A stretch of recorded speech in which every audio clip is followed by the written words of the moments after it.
जैसे लोग बोलते हैं ना कि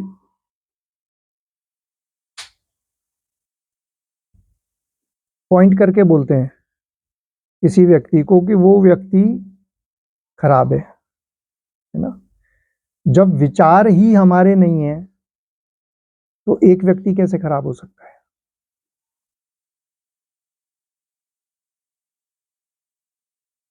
जैसे मान के चलो कोई भी कसाब हो या कोई हो, जैसे कसाब ने ताज पे हमला किया, तो आप क्या सोचते हैं इसके लिए अकेला वो जिम्मेवार है? वो तो एक पूरा मैप होता है उनका, तो हम इतने लोग जो अपने मस्तिष्क से वासना के स्पंदन छोड़ रहे हैं, उनका कुछ नहीं। जब हम ये देखते हैं, हमारे जीवन में भी देखते हैं कि हमारे भीतर अगर कोई गाना चल रहा है, गीत गुनगुना रहे हैं हम अंदर ही अंदर, अभी बाहर नहीं गाया, सामने वाला उसको गा देता है। ऐसा जीवन में कई बार आया होगा ना। हम किसी को बहुत तेजी से याद कर रहे हैं, उसका फोन आ जाता है। यानी कोई वाइब्रेशन ऐसी है ना, कोई एनर्जी ऐसी है जो फ्लो करती है। तो जब इतने लोग मिलकर ये सोच रहे हैं कि ऐसी जिंदगी से तो मर जाना चाहिए, तो उन व्यक्तियों को चुन चुनकर एक जगह पहुंचाया जाता है प्रकृति के द्वारा, और वहां पर घटना घट जाती है और वो खुश होकर जाते हैं टिकट रिजर्वेशन करवा कर।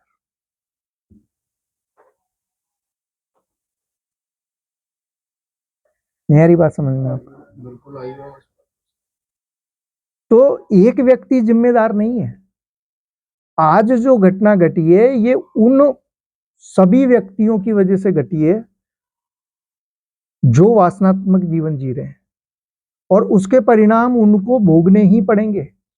ये छोटे छोटे चीजों से मत आंकना कि थोड़ा सा सक्सेस पा लिया, थोड़ा सा पैसा आ गया, थोड़ा सा शरीर बेहतर है, या हम तो अभी जिंदा हैं सामने वाला मर गया।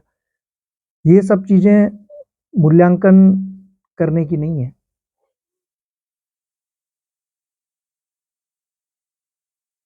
एक तरफ तो हम आत्मा और जीव के विज्ञान को मान रहे हैं, हम कह रहे हैं जीवात्मा होती है तो जो सतत चलती है।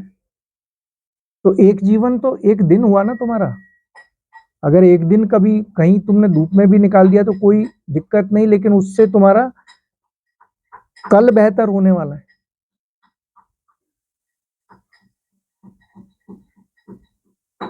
यहां पर ऐसा नहीं होता। कर्म का जो सिद्धांत है ना, उसको बहुत अलग तरह से लोग डिफाइन करते हैं, अलग तरह से समझते हैं। यहां पर ऐसा नहीं होता कि मैंने आपको तकलीफ दी, है ना, तो कल मैं इंतजार करूंगा कि यार सुरेश जी की तरफ से मेरे को कोई तकलीफ आएगी या नहीं आई ना, तो इसका मतलब अपना कर्म डिसॉल्व हो गया। ऐसा नहीं है। मैंने आपको तकलीफ दी, आप तकलीफ देने की मनोस्थिति में नहीं थे, आप सन्यासी थे, आपकी मनोस्थिति बढ़िया थी, या आप कमजोर थे, या तो ज्ञान की वजह से आपने आपको रोके, या कमजोर होने की वजह से रोके, है ना, या गीता को दूसरी तरह से पढ़ा तो आप बदला लेने के लिए आ भी गए, चलो। लेकिन ये तीनों में से कुछ नहीं कर पाए, तो सामने वाला जो व्यक्ति है ना, कोई और, वो आएगा और उस काम को करके जाएगा।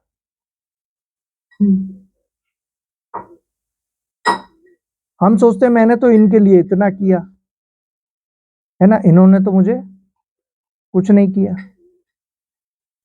हमारी तो किस्मत ही खराब है, क्योंकि हमारा टारगेट वहीं पर है। हमने एम कहां पर बना रखा है कि जिसके लिए किया वही मेरे लिए करे। और मेरा कभी भी ये जवाब नहीं रहा। मैं जब शुरुआत में 25 साल 27 साल पहले की बात है, इनके पास आते थे, तब भी ये मेरे पास इधर आते तो मैं एक ही चीज कहता था, बोले सरसों में कुछ नहीं बचा, फलाने में, उस खेती में कुछ नहीं। मैं कहता मैं यार ईमानदारी के साथ मेहनत कर रहा हूँ, मुझे वो जहां से भी देगा, कहीं से भी देगा, देगा। क्योंकि मैं ऐसा मानता हूं कि वो परम शक्ति कभी भी आपका रखती नहीं है। समझ में आ रहा है? तो एक सन्यासी को किसी ने पूछा कि तुम वहां पर जा रहे हो, परमात्मा से मिलते ही हो तुम ध्यान समाधि में, तो तुम ये पूछ कर आना कि मैं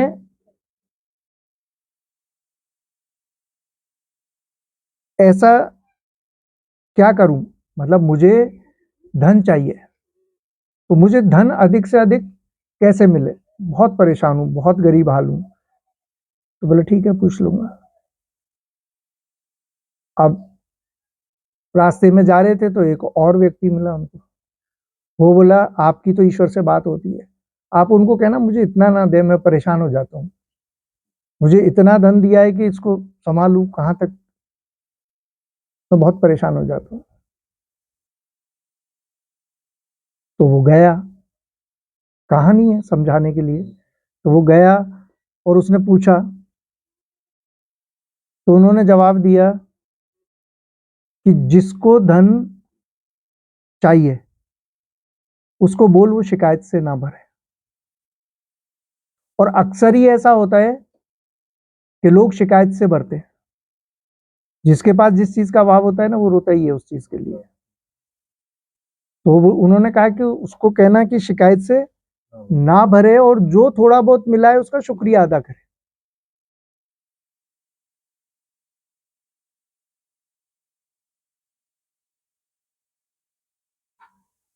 समझ में आया? तो बोले वो दूसरे का क्या करें? तो उन्होंने कहा कि वो दूसरा जो है ना उसको कहना कि तेरे को नहीं चाहिए तो शुक्रिया करना बंद कर दे और शिकायत करना चालू कर दे।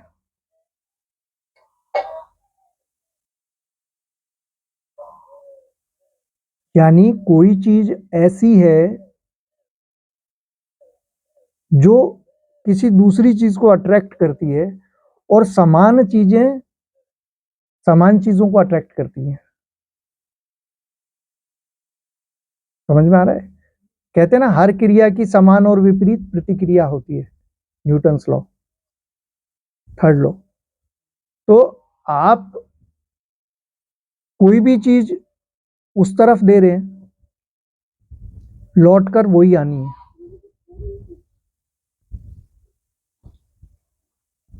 बस इतना होगा कि पहले उसका मुंह उस तरफ था तुम्हारी तरफ, अब वहां से लौटकर मेरी तरफ हो जाएगा।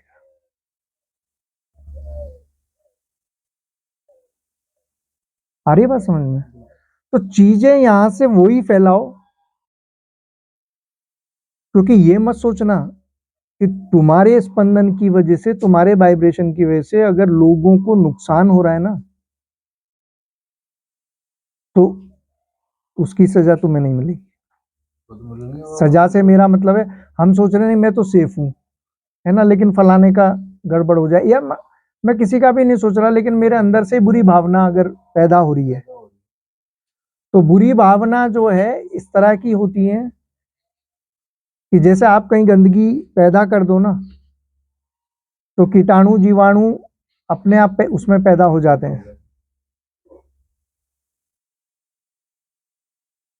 बैक्टीरिया वायरस अपने आप पनपते हैं ना। बस इसी तरह से है कि भावनाएं तुमने फेंकी और वहां पर विचार अपने आप पनपने शुरू हो जाएंगे, और फिर उन विचारों से जितनों को नुकसान होगा उसके जिम्मेदार हम होंगे। आपने ये देखा होगा कि काफी लोग इस तरह की बात करते हैं, अरे हमने तो किसी की गाय भी नहीं, चरती गाय भी नहीं भगाई। अब उनको नजदीक से ऑब्जर्व करो, हमेशा उन्होंने पड़ोसी की खेत से नहीं भगाई।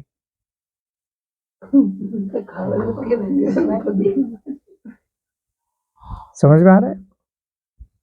तो कहने का मतलब हम लोग बातें तो करते हैं लेकिन ये नहीं समझते। तो ये जो अच्छी भावना है ना, चाहे वो ग्रेटिट्यूड की भावना हो, और ये कब काम करेगी तुमसे, तुमसे हो नहीं पाएगा, क्योंकि इसमें क्या होता है, हमेशा अनकॉन्शियसली एक पावर होती है। अब ये बड़ी गहरी बात है। इसको हो सकता है आप उस तरह से भी नहीं समझ पाओगे। ये जो हमने बताया है ना कि काली का रूप कैसा है ना, धूमावती का रूप कैसा, देवियों के जो रूप बताए है ना, नारसिंगी का रूप कैसा है ना, विपरीत प्रत्यंगरा का रूप कैसा, ये डरावने जो रूप बताए ना, भैरव बड़ा डरावना रूप बताए, ये डरावना रूप तुम्हारे ही भीतर है, तुम्हारे ही अस्तित्व में है। जब भी तुम किसी चीज पर प्रयोग किए बिना, इसलिए मैं कहता हूं कि सुनकर या पढ़कर ज्ञान देने मत चले जाना, दोगे तो उतना ही नुकसान होने वाला है।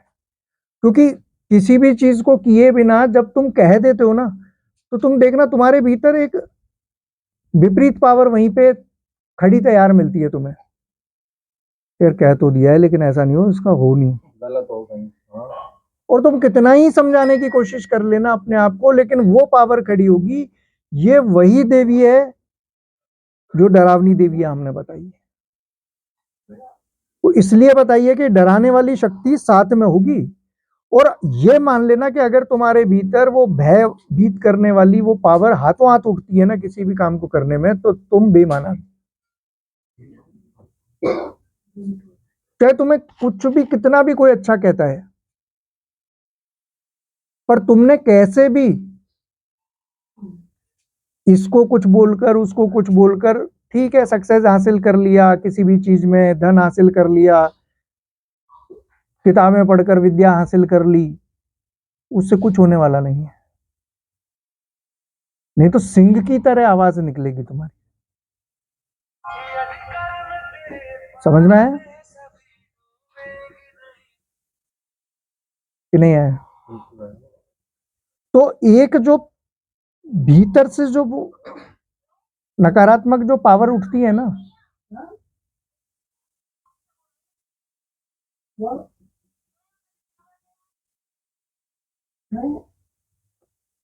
आ रहा है समझ में? तो वो जो विपरीत पावर उठती है ना, वो उठती इसलिए कि तुम्हारा एक्सपीरियंस नहीं है। सही बात। आप देखो, एक नाला है, ठीक है, आप अरे स्पीकर बंद कर ले। अगर आप रोज उसको जंप मार जाते हो और आपको अभ्यास है, एक्सपीरियंस जो, बिल्कुल तो कोई विपरीत शक्ति उठती है? नहीं, बिल्कुल लेकिन आप डेली प्रैक्टिस है, अनुभव है। आपने कभी किया नहीं, अगर किया नहीं आपने सुन लिया था कि ऐसे ही कोई भी कूद जाता है,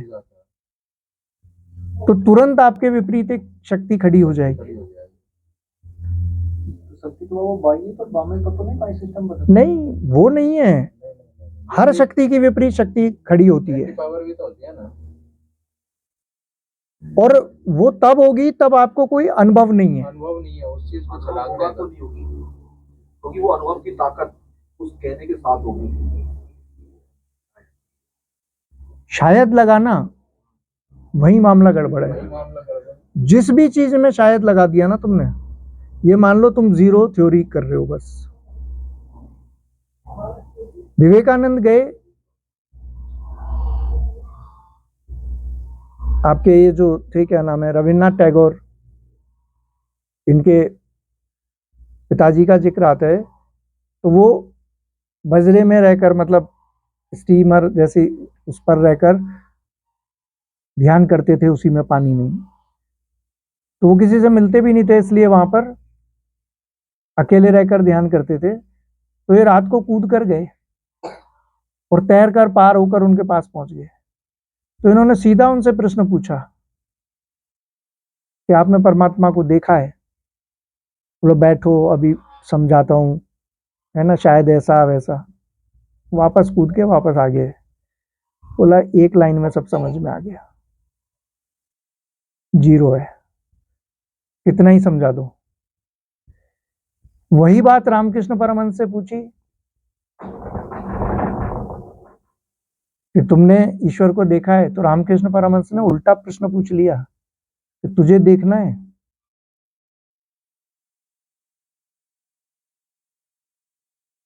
समझ में आ रहा है? अनुभव आंखों में बोलता है।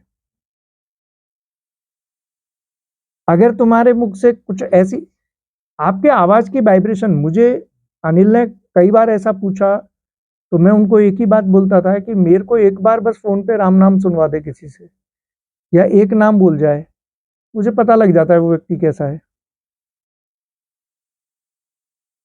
आ रही है बात समझ में?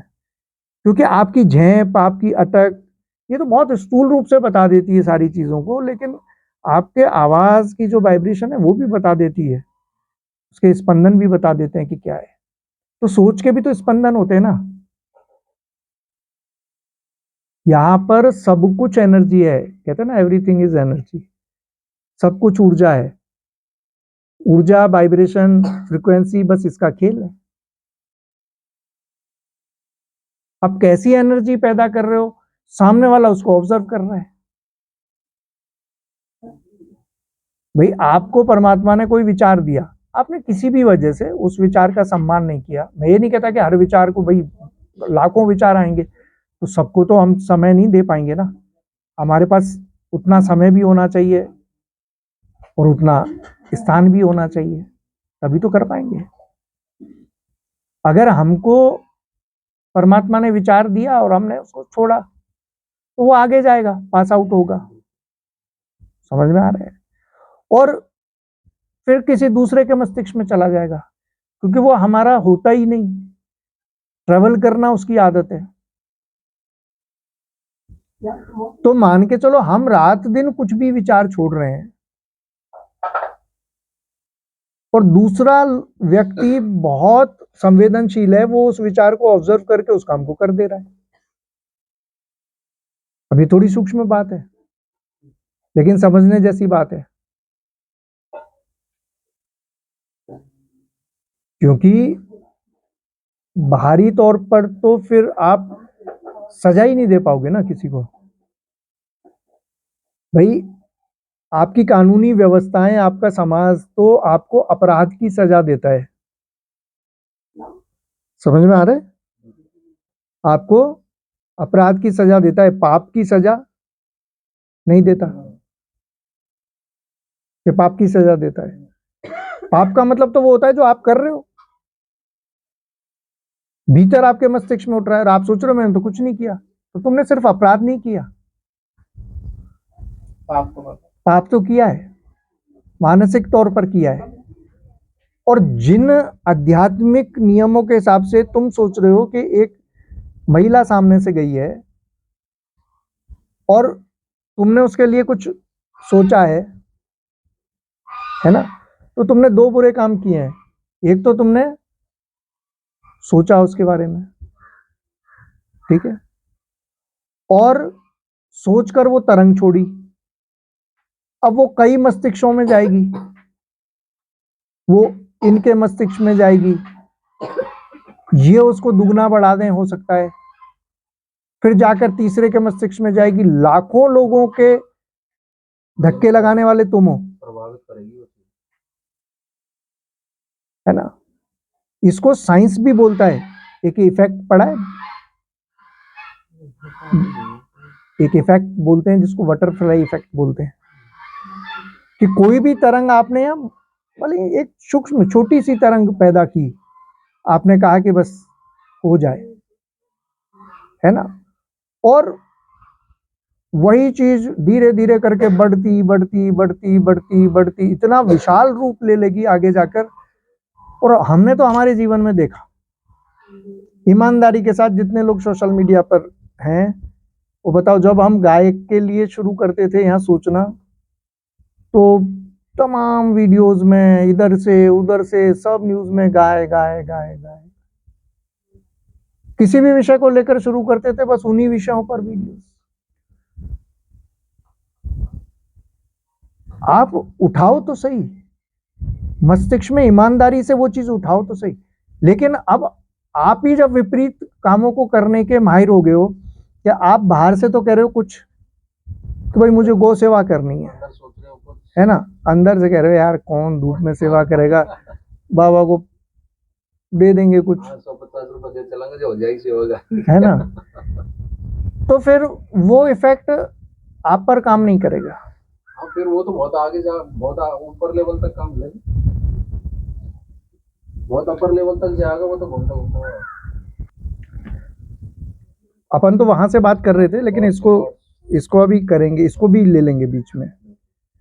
तो कोई भी वेव हमने पैदा की ना भाई, एक व्यक्ति, एक सन्यासी हिमालय में बैठकर या किसी भी कंदरा में बैठकर, गुफा में बैठकर वो कर क्या रहा है? वेव क्रिएशन कर रहा है, वो वेव क्रिएट कर रहा है।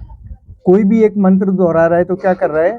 ऐसी एनर्जी पैदा करने की कोशिश कर रहा है जिसके स्पंदन, जिसके वाइब्रेशन कैसे हैं, है ना, उसकी फ्रीक्वेंसी कैसी है। अब मान के चलो हम नवाण मंत्र कर रहे हैं या कोई भी मंत्र कर रहे हैं, है ना, तो मैंने एक बार बोला, कोई साउंड पैदा किया। मंत्र क्या है? साउंड, वाइब्रेशन, है ना। विज्ञान किससे चलता है? विज्ञान किसे मानकर चलता है?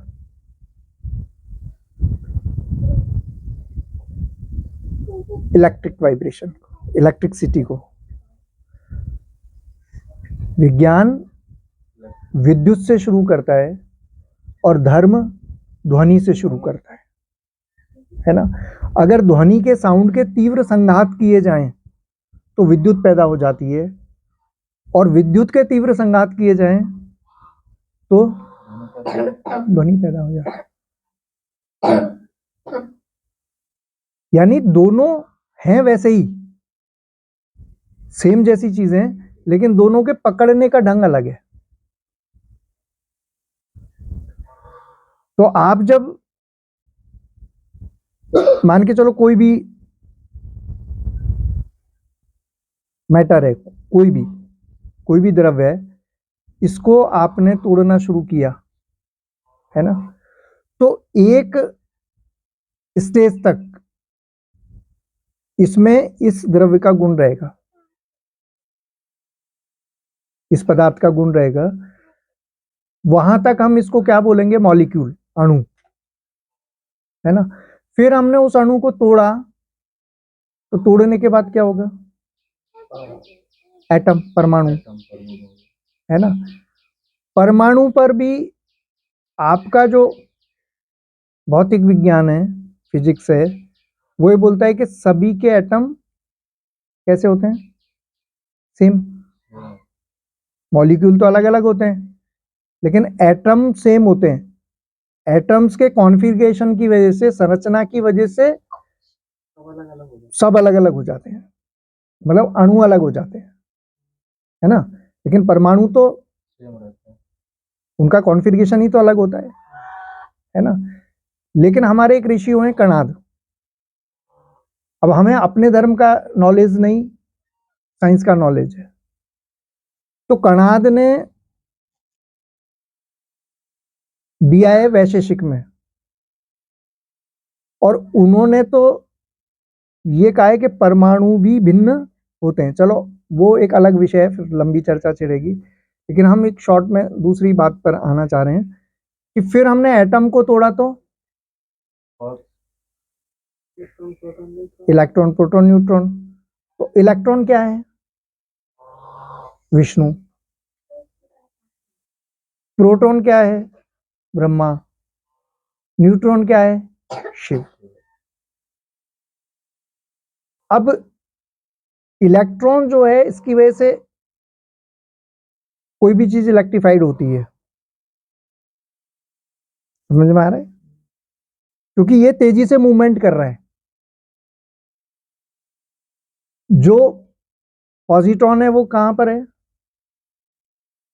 केंद्र में।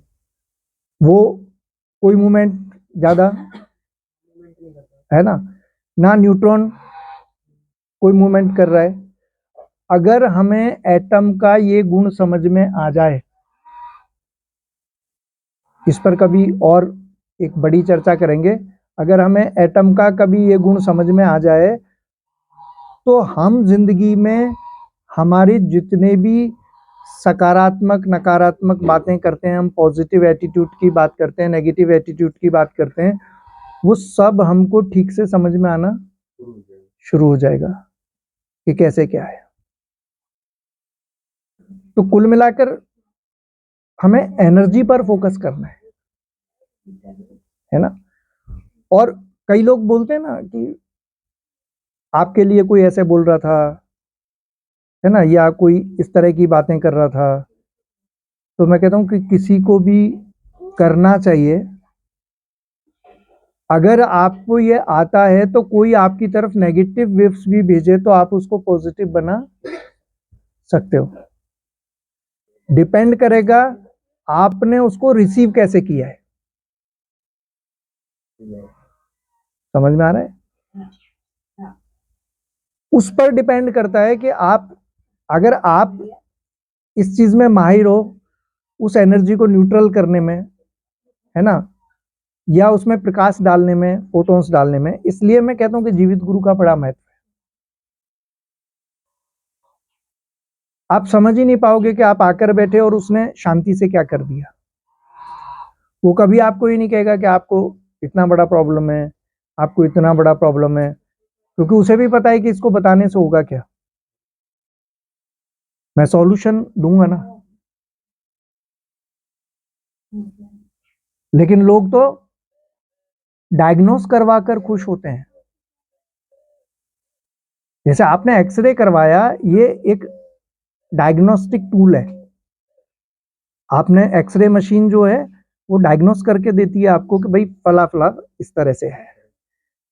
वो कोई इलाज थोड़ी है, सॉल्यूशन थोड़ी है किसी भी चीज का। हमें लाइफ में सॉल्यूशन चाहिए। अब आप कैंसर पेशेंट आ जाए या कोई भी व्यक्ति आ जाए, आप उसको कह रहे हो कि आपको कैंसर, वो क्या करेगा? घबराएगा ही ना। वो इलाज थोड़ी करेगा अपने आप का। अगर आप उसको ठीक करना चाहते हैं तो आप उसे बताइए भी मत।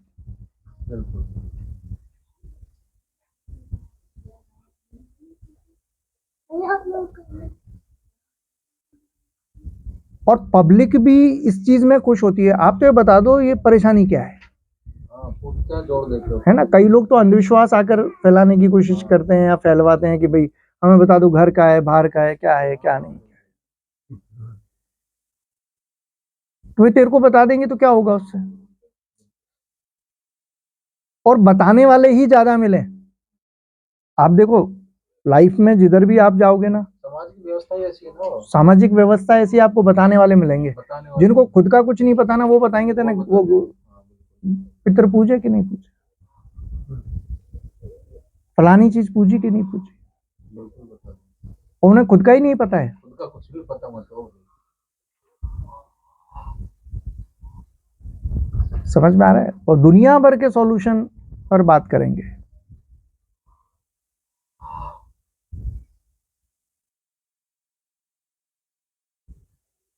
तो अपनी तरफ से जिस भी ऊर्जा को पैदा करने में, और थॉट क्या है? ऊर्जा है। आप जब भी अपने मन से भावनाएं जैसी श्वासों के माध्यम से बाहर भेजोगे, वैसे ही थॉट अट्रैक्ट होकर आपके मस्तिष्क में आ जाएंगे। इसलिए लोग बहुत होशियारी वाला काम करते हैं। वो क्या करते हैं? वो ये कहते हैं मैं तो अच्छे विचार करूंगा, है ना, ग्रेटिट्यूड ग्रेटिट्यूड, है ना, सबका बड़ा, मतलब विचार कर रहा है बस। भावनाएं क्या है? जब उसको एक बार करने का मौका मिल जाए ना, तो यार फलाने का ये बच्चा आगे नहीं पढ़ना चाहिए, है ना, फलाने का बिजनेस आगे नहीं जाना चाहिए वरना मैं मर जाऊं। अब इसको कौन से विचार अट्रैक्ट होंगे? तो वही होंगे जो वो क्रिएट कर रहा है, इंटीरियर भावनाओं। समझ में आ रहा है कुछ? आपने जो, इसमें कपट चलता ही नहीं है यूनिवर्स में,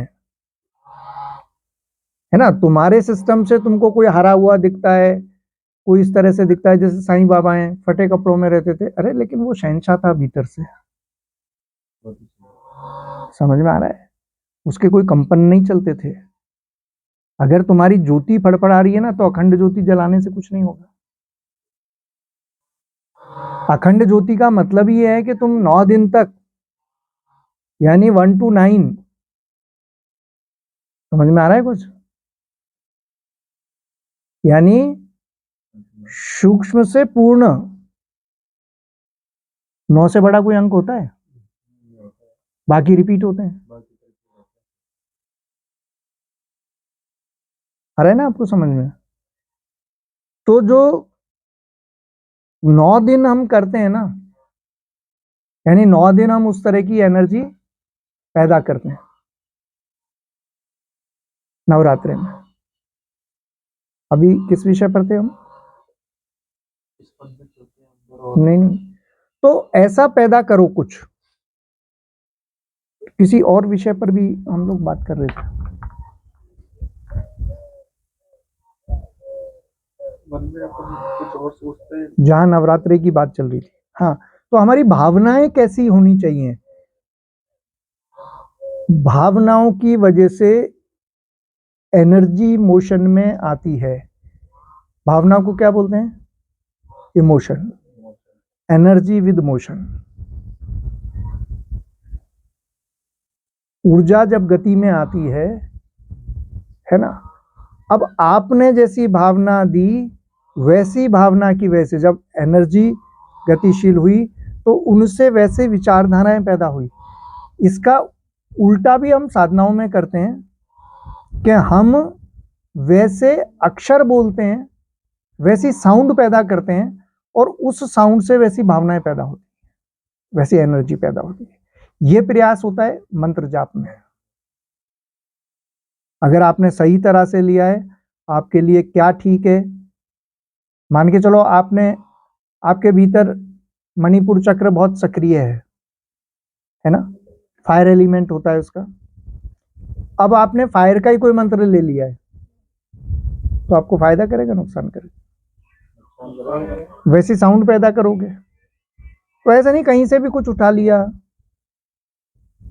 है ना, किसी से भी सुनकर उठा लिया।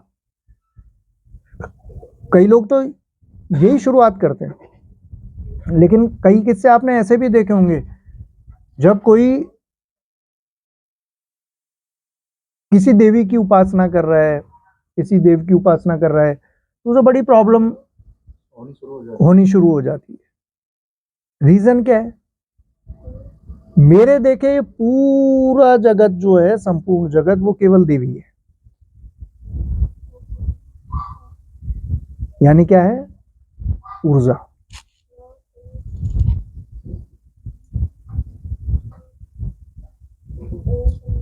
समझ में आए? और इस ऊर्जा को हम पैदा कर सकते हैं। और अक्सर ही तो लोगों की सोच क्या होती है कि ज्यादा से ज्यादा ऊर्जा। जो ज्यादा से ज्यादा पैसा कमाने की सोच रहा है, वो क्या कर रहा है? ज्यादा से ज्यादा एनर्जी। एनर्जी के हमने 3 फॉर्म, बेसिक जो 3 फॉर्म बताएं, लक्ष्मी, काली, सरस्वती। यानी ज्ञान। और ज्ञान में भी क्या हुआ? एक्सपीरियंस, अनुभव। ये ध्यान रखना, है ना? काली माने शरीर की शक्ति, शरीर की सामर्थ्य तुम्हारी, यानी सूक्ष्म शरीर से लेके और 5 कोशों तक उनकी पावर। ये मत सोचना कि बस जिम जाके एक्सरसाइज कर ली, उसकी बात ही नहीं कर रहे हैं। आ रही है बात समझ में? लक्ष्मी माने केवल पैसा ही नहीं, प्रत्येक प्रकार का वैभव, है ना? तो जितने भी प्रकार के वैभव हैं वो, तो ये होगी शक्ति। लेकिन शक्ति को संभालने के लिए तुम्हारे पास शिव भी उतना ही बड़ा होना चाहिए।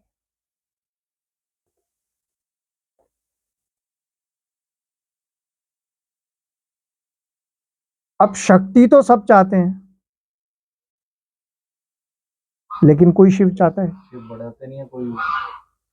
शिवत्व को बढ़ाते नहीं। फिर वही शक्ति कुछ समय जाकर जब पता लगता है कि मेरे पास इतनी प्रॉपर्टी थी, अब उसी प्रॉपर्टी के कारण बच्चे मेरे खिलाफ हुए। अगर प्रॉपर्टी ना होती तो बच्चे खिलाफ भी नहीं होते, लेकिन उसी प्रॉपर्टी को आने के लिए 3 भाई थे 4 भाई थे, वो आपस में झगड़े और वो उसके वृद्ध अवस्था में इतनी बड़ी प्रॉब्लम होगी। फिर वो कहता है मैंने तो बहुत ईमानदारी से कमाया था। उसका मतलब ही नहीं था। तुमने लक्ष्मी को मां नहीं पत्नी बनाना चाहा था। समझ में आ रहा है? तुमने लक्ष्मी को पत्नी बनाना चाहा था। ऐसे ही काली, अब जितनी भी देह हैं ये क्या है? महाकाली का स्वरूप है। महिला वर्ग है, महाकाली का स्वरूप है। अब तुम किसी महिला पर नजर वैसी डाल रहे हो तो काली का अपमान हुआ ना। काली का अपमान हुआ ना। लोग कहते हैं कि स्त्री का सम्मान करो, मैं कहता हूं कुछ मत करो स्त्री के लिए, उसको नमस्कार सम्मान और नौकरियां देने की जरूरत नहीं। एक सम्मान कर लो उसके लिए कि मन से उसकी इज्जत करो। हाँ, वो तुम्हारे साथ राजी हो तो एक मैटर अलग है, दोनों सहमत हो कोई दिक्कत नहीं। लेकिन तुम किसी को भी कुछ भी कहे जा रहे हो या किसी के बारे में कुछ भी सोचे जा रहे हो, वो तो उस शक्ति का भयंकर अपमान है। और अगर तुमने ये किया है तो ये पाप की श्रेणी में आता है। समझ में आ रहा है ना? स्त्री को सम्मान की दृष्टि से देखने का मतलब ये है कि आपने काली को सम्मान से देखा है, फिर काली की पूजा करने की जरूरत नहीं। अब सरस्वती का रूप है। सरस्वती क्या है?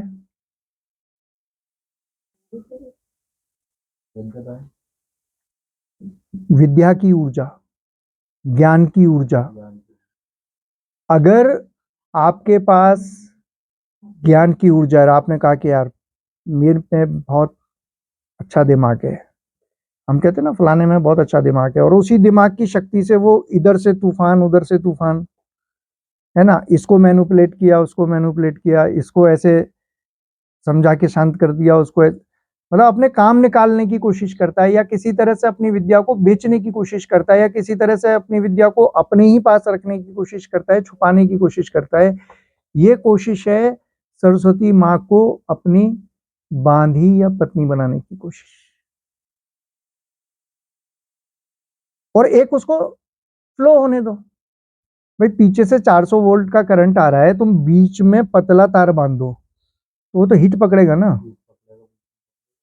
अगर तुम अच्छा अच्छा भोजन कर रहे हो और उसे पास आउट ना होने दो, कब्ज हो जाए तो ऐसे ही ज्ञान हो या कोई भी चीज हो, लक्ष्मी हो, वो पास आउट होने के लिए आई है, वो निकल जाने के लिए आई है। लक्ष्मी आपके पास रुकने नहीं आई है, और रुकेगी तो वो माँ का स्वरूप हो ही नहीं सकता। लक्ष्मी जाने के लिए आई है, न्यूट्रलाइज होने के लिए आई है। उसको और पता नहीं कितनी जगह पर काम करने हैं जाकर। आपने कहा इतना मेरे अकाउंट में होना चाहिए,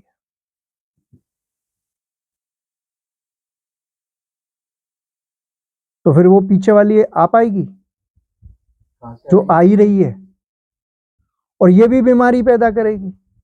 भाई तुमने भोजन कर लिया, अब तुम्हें कब्ज हो गया, तो वो जो पड़ा हुआ भोजन है वो सड़ेगा ना। वो तो बहुत सारी बीमारियां पैदा करेगा। तो ऐसे ही लक्ष्मी हो, काली हो, सरस्वती हो, सब सड़ेंगे। वो तो ज्ञान हो चाहे कुछ भी हो, सबको एक फ्लो चाहिए, उन्हें एक फ्लो में रखना है। तो ये तीनों ही मुख्य रूप से ऊर्जा का मुख्य स्रोत है, सोर्सेज हैं ये एनर्जी के। 3 प्रकार के सोर्सेज हमारे पास हैं मुख्य रूप से। आ रहा है समझ में? तो इनको जैसा पैदा करोगे, अब आपको मौके मिले कि आपको कोई शरीर मिला, वो आपके साथ जिस भावना से बात करे, आपको उसी भावना से उससे बात करनी चाहिए, सम्मान के साथ। ये उसका सम्मान है ना। आपको धन मिला, तो उसी भावना से उसका सम्मान करना चाहिए। किसी भी तरह का वैभव ईश्वर ने दे दिया तो फिर उसमें ये नहीं देखना कि इसका क्या होगा। मान के चलो मेरे पास ये जगह है, अब इसमें अरे मैं उसको हरा भरा रखूंगा तो मेरे को तो बहुत लेबर लग जाएगी, इतना कुछ होता नहीं है ना, इससे क्या होगा। अब वो करना है, उसका सम्मान है, धरती माँ का सम्मान है।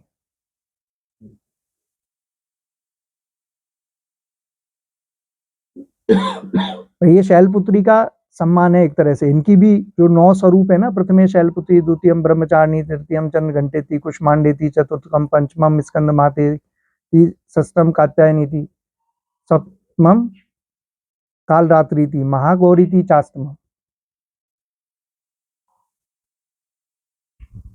और नवम सिद्धिदात्री। ये 9 देवी हैं, यानी 9 प्रकार की ऊर्जाएं। अगर इन ऊर्जाओं को हमने समझ लिया तो फिर हम जो एनर्जीज पैदा करेंगे वो फिर हमारी 72,000 नाड़ियों में फ्लो करेगी। उसके लिए नाड़ियां भी खुली होनी चाहिए। नाड़ी खुली होने के लिए हमारा क्या होना चाहिए? शुद्धि। नाड़ी की शुद्धि होनी चाहिए। उसके लिए फिर नाड़ी शुद्धि प्राणायाम के कई स्टेप्स हैं, लेकिन फिर वहीं पर बात आ जाएगी कि ये यूट्यूब से नहीं हो पाएगा। भाई सोशल मीडिया पर तो हो सकता है अपन भी वीडियो डाल दें, और लेकिन उससे नहीं हो पाएगा। ये सानिध्य में बैठकर ही हो पाएगा।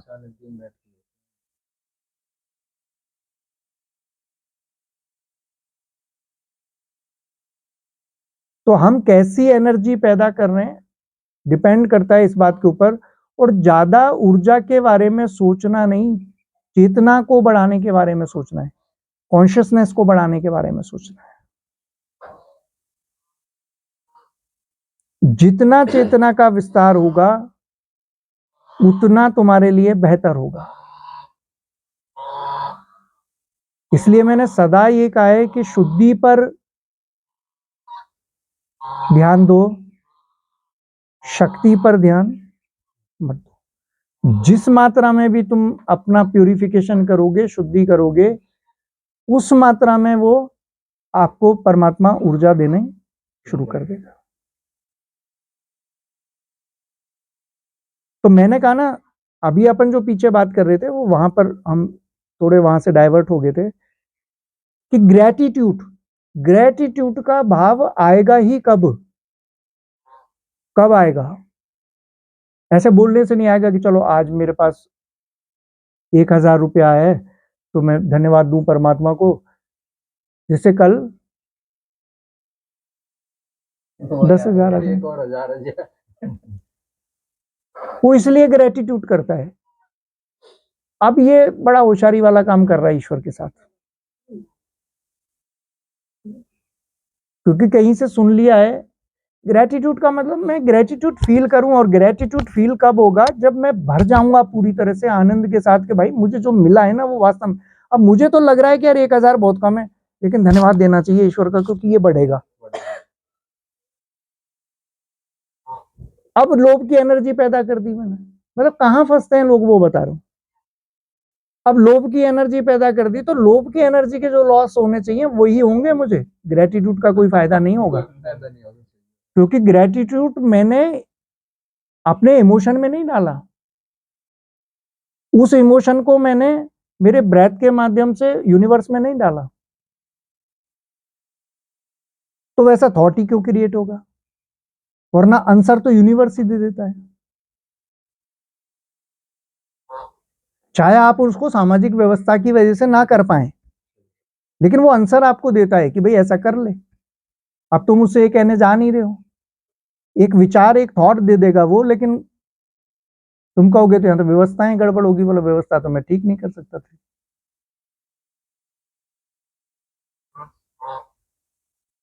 आ रही है बात समझ में?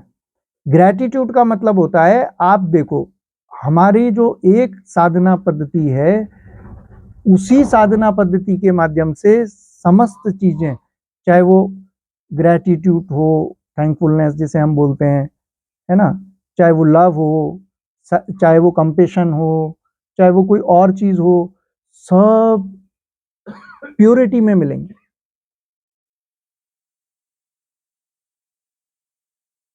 सब चीजें अपने आप प्योरिटी में आपके पास होंगी। अब जैसे मान के चलो मैं यहां पर काम कर रहा हूं, है ना, तो ये शरीर मैंने पैदा किया क्या? अपने आप हुआ। समझ में आ रहा है? इसके खाने पीने की व्यवस्था हम कर क्या रहे हैं? आप देखो, हम कहीं भी तो हाथ कमा कर ला रहे हैं, हाथ बना रहे हैं, मुख उनको खा रहा है, भीतर पहुंच रहा है, फिर पता नहीं कैसे ब्लड बन रहा है, कैसे एनर्जी बन रही है। तो ये क्या ग्रेटिट्यूड का भाव यहाँ नहीं उठना चाहिए? सूर्य मेरे लिए निकला है, अगर 3 दिन सूर्य ना निकले तो हालत खराब हो जाती है ना, लेकिन वो नियम से निकल रहा है। तो यहाँ सब, अब ये जो पेड़ बड़े हुए हैं तो कहेंगे कि भाई बाबा के बगीचे में बड़े हो गए, इन्होंने पैदा कर लिए, लेकिन सूर्य अगर 1 महीने नहीं निकलता ना तो पता लग जाता, धरती माँ से अगर पानी नहीं निकलता ना पता लग जाता, तो मैंने किया क्या है। तब ये ग्रेटिट्यूड का भाव पैदा होता है जब जाग कर ऑब्जर्व करना शुरू करते हैं अपने आप को कि मैंने तो कुछ किया ही नहीं था, विचार उसने दिया था, समय पर सही जगह पर उसने पहुंचवा दिया, काम उसने करवा दिया, तो मेरा है क्या? तो जब मेरा कुछ नहीं है फिर भी मुझे लाभ मिल रहा है तो तेरा धन्यवाद है, ग्रेस, ग्रेटिट्यूड। लेकिन हम तो कहते हैं अरे मैं नहीं चलाऊंगा ना बिजनेस तो चलेगा नहीं, सुबह से शाम तक। मैं कहता हूं वो नहीं चलाने देगा ना तो पहुंचने ही नहीं देगा। समझ में आ रहा है? ये कृपा जो होती है उसकी, उसका जो ग्रेस होता है, जो कृपा होती है, ये जब एहसास होनी शुरू हो जाती है, जब फीलिंग में ये आ जाती है, उसका एहसास होता है, तब पता लगता है कि मैं वास्तव में मेरे करे से तो हो नहीं सकता। और फिर तुम एक बार भी उसको थैंक यू मत बोलो, कोई तुमको उस तरह के ध्यान और बेवकूफी करने की आवश्यकता नहीं है। तुम्हारे कण कण से, तुम्हारे एवरी सेल से, हर टिश्यू से, हर ऑर्गन से वही आवाज निकलेगी कि तेरा शुक्रिया।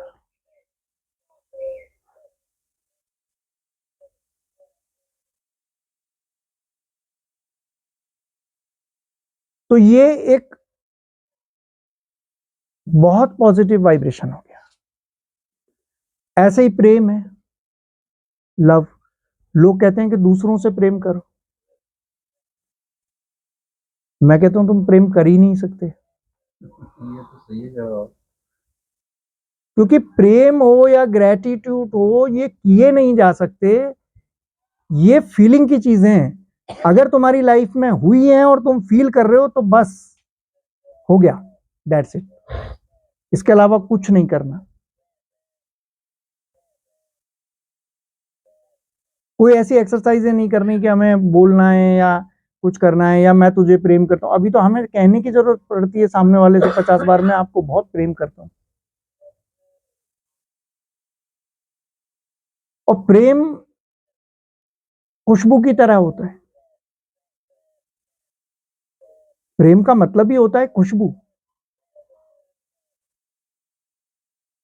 अब फ्लावर खिलाए, फूल खिलाए, तो कोई उसके पास आए तो वो ये थोड़ी कहता है मैं तो तेरे लिए खुशबू दे रहा हूं, मैं तो तेरे लिए खुशबू दे रहा हूं, ऐसा थोड़ी होता है।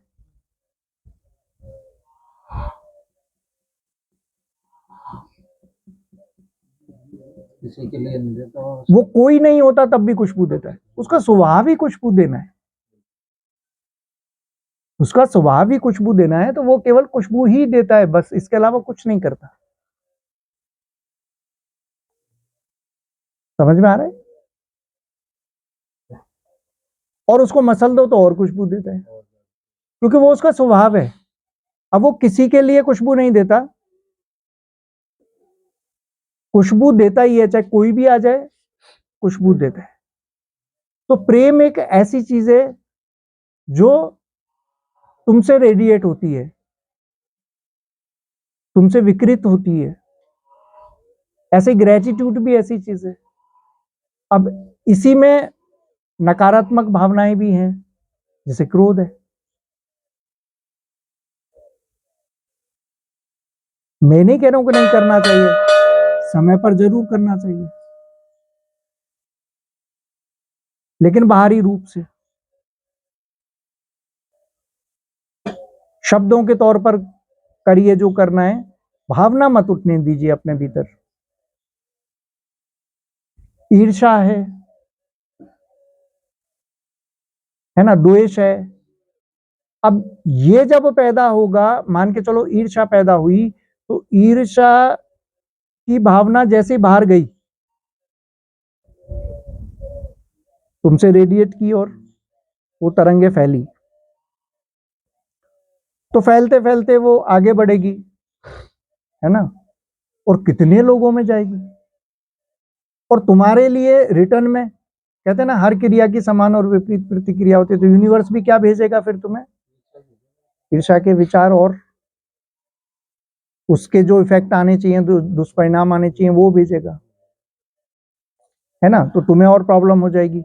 वो जैसे ही भीतर आएंगे, तो उन विचारों के, उन शब्दों के वाइब्रेशन की वजह से क्या होगा?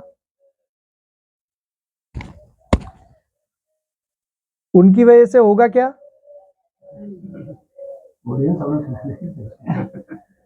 समझ में आया? जो भी हमने जो विचार पैदा किए ईर्ष्या के, उनसे जो शब्द पैदा हुए, उन शब्दों से वो ऊर्जा पैदा होगी, और वो जो ऊर्जा है वो क्या करेगी फिर? अगर तुमने नकारात्मक ऊर्जा पैदा की है, तो उन शब्दों की जो ऊर्जा है वो जब सघन फॉर्म में आएगी, तो वैसे ही तुम्हारे भीतर क्या बना देगी? हार्मोन्स शरीर में। और प्रत्येक ग्लैंड से, जैसे हमारे पिट्यूटरी ग्लैंड है, पीनियल ग्लैंड है ना, तो प्रत्येक ग्लैंड से, ग्रंथि से जो हार्मोन्स निकलते हैं वो क्या है? शक्ति स्वरूप। और वो ग्लैंड क्या है? शिव स्वरूप। तो उससे जो शक्ति निकलनी शुरू होगी वो क्या होगी? नेगेटिव। वो नेगेटिव जो हार्मोन्स हैं वो हमको और नेगेटिव करेंगे। और क्योंकि अब हम ईमानदारी से सच्चे नहीं थे, ना इमोशंस के तौर पर, ना थॉट्स के तौर पर, ना हमारे इंटेंशंस बढ़िया थे। अब क्या होगा? जैसे हम किसी काम को करने जाएंगे, तो ये जो विपरीत पावर जो हमारे भीतर खड़ी हुई है, मेरी ही कॉन्शियसनेस में जो मेरे भीतर पावर है, ये मेरे खिलाफ खड़ी होगी। कोई और मुझे नहीं कहने जा रहा, लेकिन मैं ही उस काम को करने जा रहा हूं ना, तो मेरे ही मन में होगा कि फिर मैं उसको करूं कि नहीं करूं, क्योंकि मुझे कहीं ना कहीं डाउट है कि मैं कर नहीं पाऊंगा। कोई विपरीत शक्ति है जो मुझे भीतर की ओर खींच रही है, पीछे की ओर खींच रही है। तो आप कभी भी देखना कि आपने जिस काम को किया है, अगर बुद्धि से, तो आपकी ड्राइविंग फोर्स क्या है? कभी कभी तो सीधे आपका जो ड्राइविंग फोर्स होता है, जो उस काम को करने की शक्ति होती है, वही नकारात्मक होती है। कई बार वो थोड़ा ठीक भी हो, तो उसके विपरीत में एक एनर्जी खड़ी होती है पीछे से, जो कहती है मत कर यार इस काम को।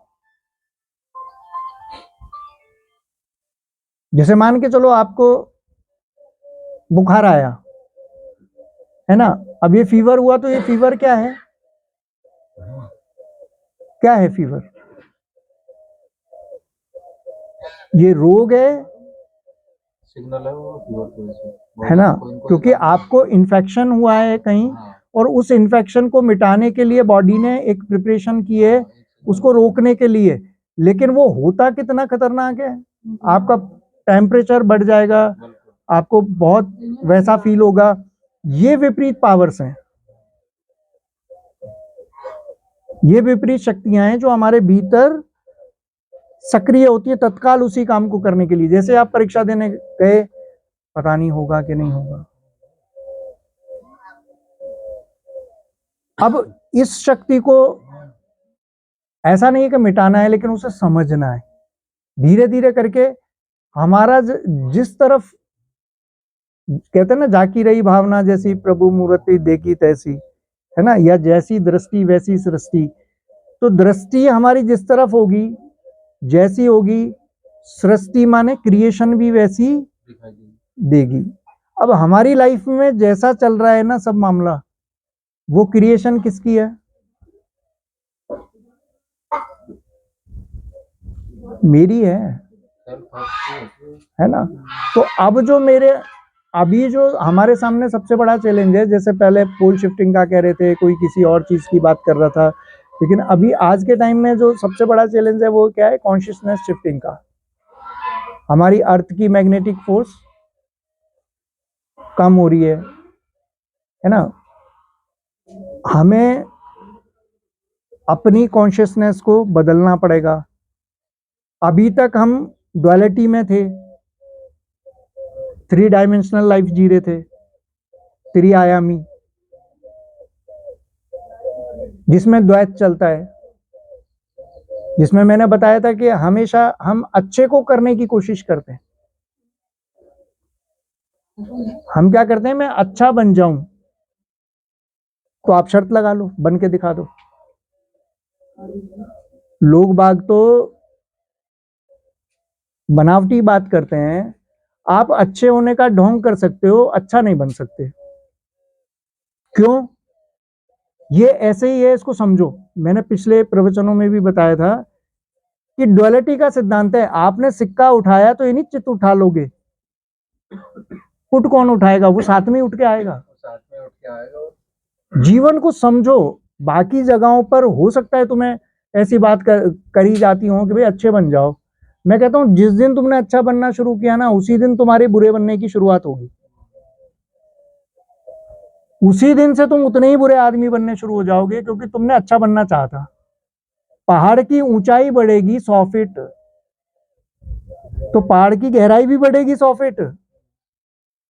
अब तुम क्या कहना चाह रहे हो? मतलब जिंदगी में एक झूठ फैलाना चाह रहे हो कि भाई ऊंचा ऊंचा ऊंचा हो जा, गहरा कौन होएगा? खाई तैयार है, आप करके देख लो। आप कितने बड़े राजनीतिक बन जाओ, कितने बड़े अफसर बन जाओ, जितना ऊंचा बढ़ोगे उतनी बुराई शुरू, जितना ऊंचा बढ़े उतनी नीचाई शुरू। अब इसको तुम्हें स्वीकार करना सीखना है। सिर्फ तुम्हें यह सीखना है कि भाई दोनों चीजें एक साथ आएंगी, मैं राजी हूं, पोलरिटी में आएंगी, दोनों को उठाने के लिए राजी हूं, या मैं दोनों को ही छोड़ सकता हूं। इंसान के हाथ में क्या है कि वो दोनों को ही छोड़ सकता है या दोनों को ही अपना सकता है। ऐसा नहीं कर सकता कि एक को रख ले। ऐसा नहीं हो सकता कि भाई मेरी तो देखो सफेदी तो चौक होगी और सफेदी बोर्ड होगा। ऐसा नहीं हो सकता कि मेरा ब्लैक ही तो मार्कर होगा और ब्लैक ही बोर्ड होगा। नहीं भैया, व्हाइट बोर्ड रखना पड़ेगा अगर ब्लैक से लिखना चाहते हो तो, और व्हाइट चौक से लिखना चाहते हो तो काला बोर्ड चाहिए, है ना, और ब्लैक मार्कर से लिखना चाहते हो तो व्हाइट बोर्ड चाहिए। सीधी सी बात है। इतना सा जिंदगी में स्वीकार करना है कि जो बुरे लोग हैं ना, इन्हीं की वजह से अच्छे लोगों का महत्व है। अगर सभी अच्छे हो जाएं तो कौन अच्छा कहेगा? गिनती कैसे होगी? अगर रात ही ना हो तो दिन का क्या महत्व है भैया? सब चीजें चाहिए दुनिया में। इसलिए सच्चा संत वो, सच्चा व्यक्ति वो जो किसी को भी बुरा ना मानता हो और सबको गले से लगाता हो। क्योंकि बुरा कुछ होता ही नहीं। जो बुराई करने चले, आप देखो उनको अच्छाइयां मिलती हैं। कहीं से भी शुरू कर लो। आपको दोनों चीजें उठानी पड़ेंगी। तो या तो ये चीजें जब आपके विपरीत में वो शक्ति उठ रही है, आप सिर्फ एक काम कर सकते हो, ऑब्जर्वर की तरह उसे ऑब्जर्व कर सकते हो। आपको ऑब्जर्व करना है, एब्जॉर्ब नहीं करना। समझ में आ रहा है? अभी तक हम क्या करते हैं, चीजों को एब्जॉर्व करते हैं, ऑब्जर्व नहीं करते। हम चीजों को ग्रहण करते हैं। तो हमारा मूल स्वभाव क्या है? मूल स्वभाव क्या है हमारा?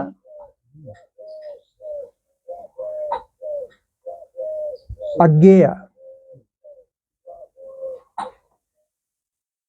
हम क्या हैं? अज्ञेय, जिसको जाना नहीं जा सकता। आप जान ही नहीं सकते अपने आप को। किसी भी चीज को जान सकते हो, अपने आप को नहीं जान सकते। आप बताओ, आप कहीं भी गए हो, कहीं भी गए हो, आपने क्या फलाना देवता बहुत अच्छा, फलाना मंदिर बहुत अच्छा, लेकिन ये कहा किसने? कहा किसने? आपने ना। किसने महसूस किया? तो आप बड़े हुए कि वो बड़ा हुआ? जिसको देखकर ही आपने महसूस कर लिया। कौन देता है ये डिसीजन? खुद ही देता है। वही जो चैतन्य तत्व है। हाँ, अगर मन से ये चीज आ रही है आपकी, डिपेंड करता है कि बॉडी से आ रही है कि माइंड से आ रही है कि आत्मा से आ रही है। अब आपकी जो बॉडी की हमने बात की थी कि बॉडी के जो सेल्स होते हैं, न्यूरॉन्स होते हैं, तो इनकी भी अपनी मेमोरी होती है ना। बॉडी की अपनी मेमोरी होती है कि नहीं होती? और बॉडी की अलग मेमोरी होती है जो आपको आपके पूर्वज से मिली, जो आपके डीएनए में है। ये पूर्वजों से आई है ना। तो लोग बाग इस कंसेप्ट को मानते नहीं है कि पूर्वजों का कैसे भला हो सकता है, आगे वाली पीढ़ी का कैसे भला हो सकता है जब मैं ध्यान करूंगा। क्यों नहीं हो सकता? जब मैं ध्यान करूंगा तो मैं मेरे सेल्स के भीतर जो डीएनए है उनको चेंज करना शुरू करूंगा, और जो भी नुकसानदायक उसमें ऊर्जा है उसको रिमूव करना शुरू करूंगा। तो आगे आने वाली जो भी पीढ़ी आएगी वो उसी की वजह से सुखी रहेगी जो मैंने ध्यान किया था। और मैंने जो बुरा कर्म किया था उसी की वजह से वो दुखी रहने वाली है।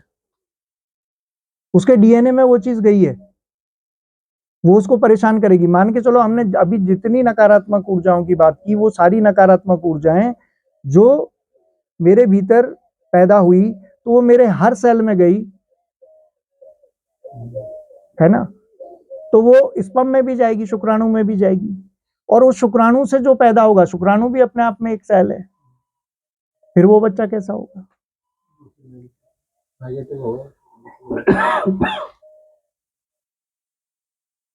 फिर वो वही फैलाएगा, फिर उसकी संतानें वैसी होंगी। तो कई लोग जो कहते हैं ना, माता पिता का ये कर्तव्य होता है कि वो उसे सही ज्ञान दे। सही ज्ञान से मतलब ये है, सही ज्ञान ये नहीं देना कि वो पड़ोसी के बच्चे से ज्यादा मार्क्स आने चाहिए, 99% आना चाहिए। और ये तो फिर तुम्हारे लोभ की एक प्रक्रिया है कि तुम अपने आप को बड़ा करना चाहते हो, जो तुम नहीं कर पाए वो उससे करवाना चाहते हो। तो इसलिए बच्चों को भी शुद्धि देनी है, और शुद्धि का मतलब यही है कि उसको पूरी प्योर फॉर्म में, और तब तक नहीं उसको प्राप्त कर सकते आप प्योरिटी में, तब तक आपके भीतर आप उसको नहीं समझोगे, एक तरह से साधना जैसी प्रक्रिया अपने साथ नहीं करोगे, तब तक वो चीज समझ में नहीं आ सकती। आपके शब्दों से, आपके विचारों से, आपकी किताबें पढ़ने से कुछ भी नहीं होने वाला, कुछ भी नहीं होने वाला। अगर किताबें पढ़कर होता तो हम सब देशभक्ति की किताब पढ़ते हैं, हम सब स्कूलों में सब कुछ पढ़ते हैं, लेकिन हम जिंदगी में क्या करते हैं?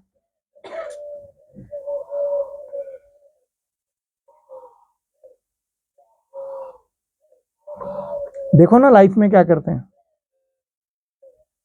फिर भी उतना ही करप्शन चलता है, फिर भी उतनी सारी चीजें चलती हैं। सारा विपरीत करते हैं वैसे तो किताबों को पढ़ाया जाता है लेकिन उसके विपरीत ही करता है। हाँ तो हो नहीं सकता ना। हमारे ब्रेन में जो फ्रंटल लॉब है, इसमें कुछ सेंटर्स होते हैं जिनमें से बुद्धि का जो सेंटर है, इंटेलेक्ट का जो सेंटर है, वो होता है कितना, मान के चलो 1 पावर, है ना। तो जो भावनाओं का जो केंद्र होता है उसकी पावर होती है दुगनी, और जो कामना का केंद्र होता है, सेक्सुअलिटी का केंद्र होता है, काम का केंद्र होता है, उसकी होती है इसकी दुगनी। अच्छा, दुगनी की दुगनी। है ना। और जब भी काम उठेगा, कोई कामना उठेगी, मान के चलो आपको फलानी स्त्री चाहिए, फलाना पुरुष चाहिए, फलानी कार चाहिए, जो भी चीज चाहिए, तो उसमें देखना आप इमोशन आके जुड़ जाएगा। क्या होगा, भावना। भावना आकर जुड़ जाएगी। तो यानी बुद्धि से दुगनी तो भावना ही थी। अब ये कितनी पावर होगी और बुद्धि कितनी सी रहेगी। आप कितना भी समझाए जाओ कि सुबह 4 बजे उठना है, अलार्म भर के सो, नींद में भी हाथ जाएगा, टप करके ये ले सो जाएगा। यही तो होता है। कल से स्मोकिंग नहीं करूंगा, छोड़ के दिखा दो बुद्धि से। पता तो सबको ही है, जितने भी जो ऐसे काम कर रहे हैं, क्या सबको पता नहीं है कि ये काम कैसा है, सही है या बुरा है? फिर कर क्यों रहे?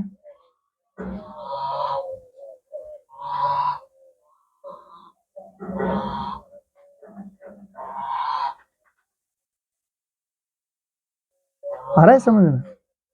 नहीं। तो कुल मिलाकर मैं वो चीजें लाना चाहता हूं, क्यों हम गुरु या ऐसे व्यक्ति के पास जाने चाहिए, क्यों हमें इस सत्संग का या संगत का महत्व है। क्योंकि यूट्यूब पर तो हम चित्र ही देखेंगे ना, जब पास में बैठेंगे तो वो वाइब्रेशन भी तो काम करेगी, वो ऊर्जा भी तो काम करेगी, वो स्पंदन भी तो काम करेंगे। और थोड़े देर के लिए सही हम उस ओरा में जाएंगे, उनके इलेक्ट्रोमैग्नेटिक फील्ड में जाएंगे, तो हमें असीम शांति मिलेगी, परम शांति मिलेगी। और एक सबसे बड़ी बात जो होगी, वो 2 तरफा काम हमारे साथ होना शुरू होगा। पहला क्या, कि हमारे भीतर जैसे ही ऐसे इमोशंस मैंने फेंके, मैंने रेडिएट किए, तो थॉट्स वैसे ही क्रिएट होंगे। जैसे थॉट्स क्रिएट हुए, विचार पैदा हुए, वैसे ही मेरे हार्मोन्स बनेंगे, एक तरफ काम। दूसरी तरफ वो तरंगें ऊर्जा की मैं बाहर भी छोड़ूंगा, तो बाहर पता नहीं कितने मस्तिष्कों का वो भला करती चलेगी। सन्यासी करता क्या है, वो हिमालय में बैठा है, वो दूने पर बैठा है, वो गुफा में बैठा है, वो बैठकर लोक कल्याण की भावना ही तो दे रहा है। वो बेचारा कुछ कर नहीं सकता, यही करता है, लेकिन उसे पता है कि ये तरंगी, आज अगर मेरे साथ सिर्फ 100 लोग हों और 100 लोग उस सिद्धांत को मानकर सिर्फ अपना जीवन लगा दें और बैठकर, लेकिन 100 लोग बड़ा मुश्किल है मेरे साथ आना। लोगों के पास हजारों सन्यासी हैं, लाखों सन्यासी हैं, इतने, मैं कह रहा हूं 100 लोग दुनिया को बदलने के लिए काफी हैं। एक व्यक्ति करोड़ों लोगों को बदल सकता है, बस बैठे बैठे, कुछ नहीं करना उसको, सिर्फ अपने घर में बैठकर ध्यान करना है, इसके अलावा कुछ नहीं करना। एक भी आदमी के पास जाकर भला नहीं करना उसको। फिजिकल फॉर्म में किसी के सामने प्रेजेंस नहीं होना, एकांत जगह पर बैठकर सिर्फ 100 लोगों की टीम हो, पूरे संसार के 800 करोड़ लोगों को बदला जा सकता है,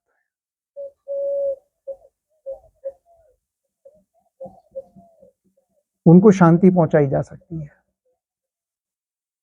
और ये जो चीजें, जो भी चेंजेस आ रहे हैं यूनिवर्स में आ रहे हैं, सब आएंगे ही नहीं। अब इतने के बाद भी अगर आपको समझ में नहीं आता कि सब हमारी तरंगों का ही तो खेल है। हम तो सोच रहे थे हम हमारी सीमा में काम कर रहे हैं यार, मेरी दुकान है, मैं दुकान के लिए लोभ इस्तेमाल कर रहा हूं, लेकिन मैं कुछ रेडिएट भी कर रहा हूं, मैं कुछ विकृत भी कर रहा हूं। तो जो भी भावना है ना, इनको छोड़ा जा सकता है, पकड़ा जा सकता है। विचारों को तो ग्रेटिट्यूड जो है वो थॉट नहीं है, ईर्ष्या थॉट नहीं है। शुद्ध रूप से क्या है? एनर्जी है, ऊर्जा है, देवी है। समझ में आ रहा है? तो ऐसा हो ही नहीं सकता कि आप अंदर से कुछ नहीं हो फिर आप कुछ करने की कोशिश कर रहे हो। तो आप सोचो कि नहीं, कौन देखने वाला है, मैं तो शब्द तो बहुत अच्छे इस्तेमाल करता हूं ना, लेकिन तुम्हारे अंदर ही वो विरोधी शक्ति खड़ी हो रही है, वो प्रत्यंगरा खड़ी हो रही है, वो काली खड़ी हो रही है। तैयार रहो विध्वंस के लिए। हाँ ठीक है, समय लगे।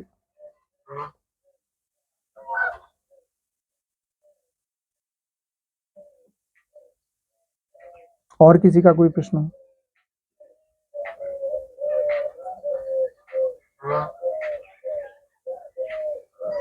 और कुछ बोला था कवर करने को लोग?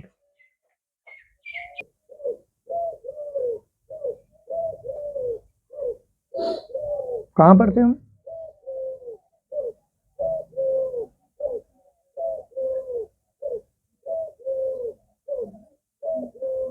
चलो कोई नहीं, पूरा हो गया था वो चैप्टर, तो इलेक्ट्रॉन न्यूट्रॉन पॉजिट्रॉन का वो था ना। तो उसके बाद उनको तोड़ेंगे तो क्वार्क्स, फिर न्यूट्रिनो, है ना, मतलब आगे। और फिर स्ट्रिंग थ्योरी आ जाती है, जहां पर स्ट्रिंग्स ही स्ट्रिंग्स हैं और वो पता नहीं कैसे बिहेव करेंगी, किधर से किधर चली जाएंगी, है ना। तो वो जो किरण है, रेज हैं, हमें एटम में केवल पॉजिट्रॉन से मतलब रखना चाहिए। इलेक्ट्रॉन से इतना नहीं, उसे कन्वर्ट करना आना चाहिए। पर कुल मिलाकर अपन इतने गहरे में बात करने का कोई अपना मतलब नहीं है। अपने को तो वो मुख्यतः समझनी है वो सारी चीज, कि हमें करना क्या है, एनर्जी कैसी पैदा की है, ये समझना है। समझ में आ रहा है? और एनर्जी बाद में आपको पकड़ में आती है थॉट्स के लेवल पर। कहां पकड़ में आती है? थॉट्स के लेवल पर।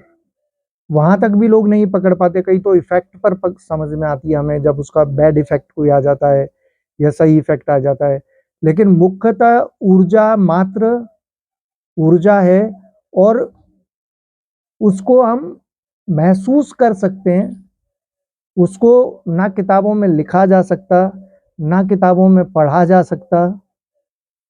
समझ में आ रहा है? जो चीज महसूस करने की है, उसे कैसे आप कह सकते हो या कैसे समझ सकते हो?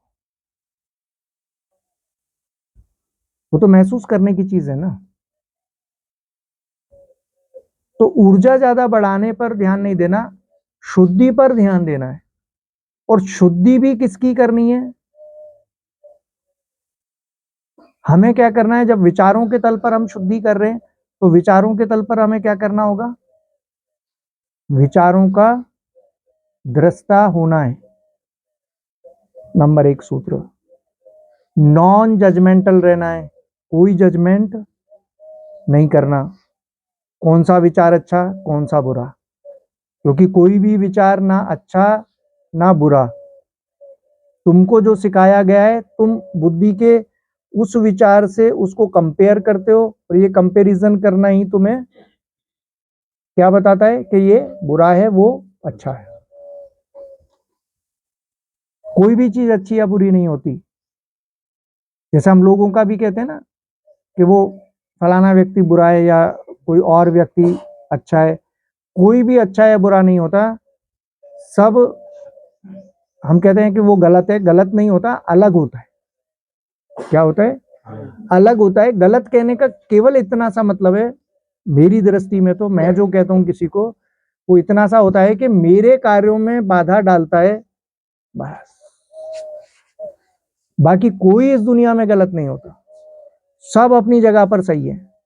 नींबू अपनी जगह पर सही है, फायदा करता है। तांबे के लोटे का पानी अपनी जगह पर सही है, फायदा करता है। लेकिन दोनों का मेल अच्छा नहीं है। खराब है। शहद अपनी जगह पर सही है, सही काम करता है। घी अपनी जगह पर सही है, लेकिन दोनों को समान मात्रा में एक साथ मिला दो तो विष बन जाता है।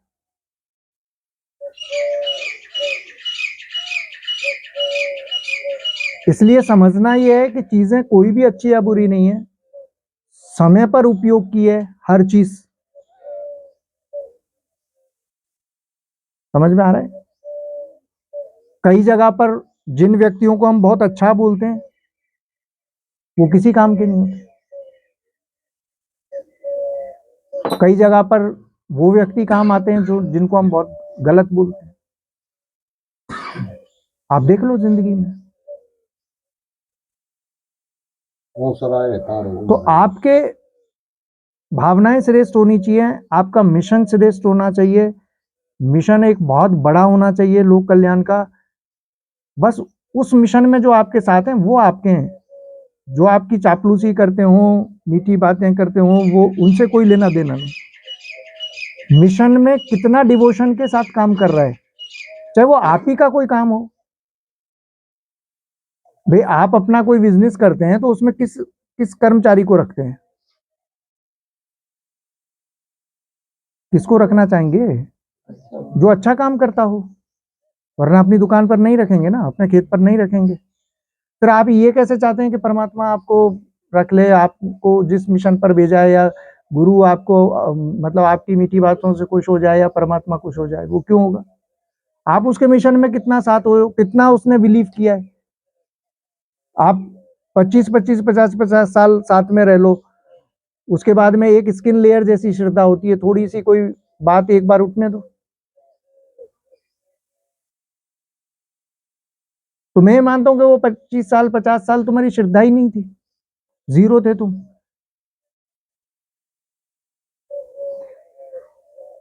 डिवोशन उसको कहते हैं कि आप उनके कार्यों में साथ हो, वो अच्छे हैं या बुरे हैं, कैसे भी हैं। अभी हम क्या सीख रहे हैं यहाँ पर कि ड्युअलिटी में हम सब चीजों को उठा रहे हैं। जब आप किसी भी काम में जाते हैं तो उस काम के स्किल्ड व्यक्ति को देखते हैं, या ये देखते हैं कि वो व्यक्ति कैसा है। मोटरसाइकिल अगर आप सुधरवाने गए तो एक व्यक्ति बहुत अच्छा मैकेनिक हो, उस पर काम करवाएंगे, या उसकी पूरी कुंडली देखेंगे कि वो कैसा है, कि वो कैरेक्टर वाइज कैसा है या कैसा है? कुछ नहीं। आप क्या करेंगे? भाई बहुत अच्छा गाड़ी सुधारता है, और कितना भी अच्छा भगवान का पुजारी हो, माला करने वाला हो, अगर वो नहीं जानता तो। सर्जन एक बहुत अच्छा हो, है ना, उसकी व्यक्तिगत जिंदगी कैसी भी हो, लेकिन आप कैसे करना चाहेंगे उसके साथ काम? अपने पेशेंट को तुरंत उसी के द्वारा ऑपरेशन करवाएंगे आप। समझ में आ रहा है? और जो उल्टा सीधा कर दिए हो, 2-4 लोग मर भी गए हों,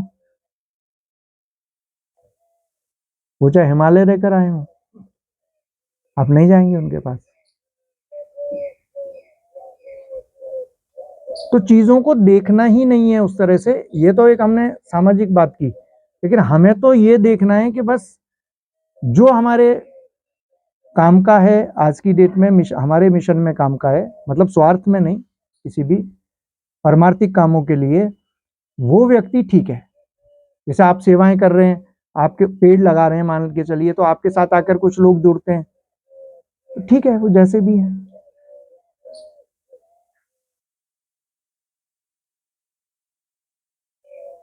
तो विचार जब भी उठे हैं तो उनको ऑब्जर्व करना है। हम क्या करते हैं, विचारों के साथ घुल जाते हैं या उस व्यक्ति के साथ घुल जाते हैं और उसको एब्जॉर्व करना शुरू करते हैं, मतलब उसका क्या करते हैं, चूषण करना शुरू करते हैं। तो वो ग्रीड से हमारा शुरू हुआ है। किससे शुरू हुआ है? ग्रीड से। हमें किससे करना चाहिए? नीड से। अगर आप नीड के लिए रोटी चुरा कर भी खाते हैं ना, कम से कम मैं अपना पर्सनल ओपिनियन बताऊं कि मुझे कोई समस्या नहीं, बस क्योंकि वो आपकी नीड है। अगर एक बड़ी नीड आप बनाते हैं कि आप देश सेवा के लिए जा रहे हैं, फिर आप उस छोटे कोई भी देश सेवा के लिए कुछ गलत भी करते हैं, कोई बुरी बात नहीं है। किया ही ऐसे लोगों ने, जितने क्रांतिकारी थे वो कोई उस समय पर देखो आप क्या करते थे, कभी कोई ट्रेन लूट रहा है, कभी कुछ कर रहा है, क्योंकि उनको अर्थ की जरूरत पड़ती थी तो देश सेवा के लिए करते थे।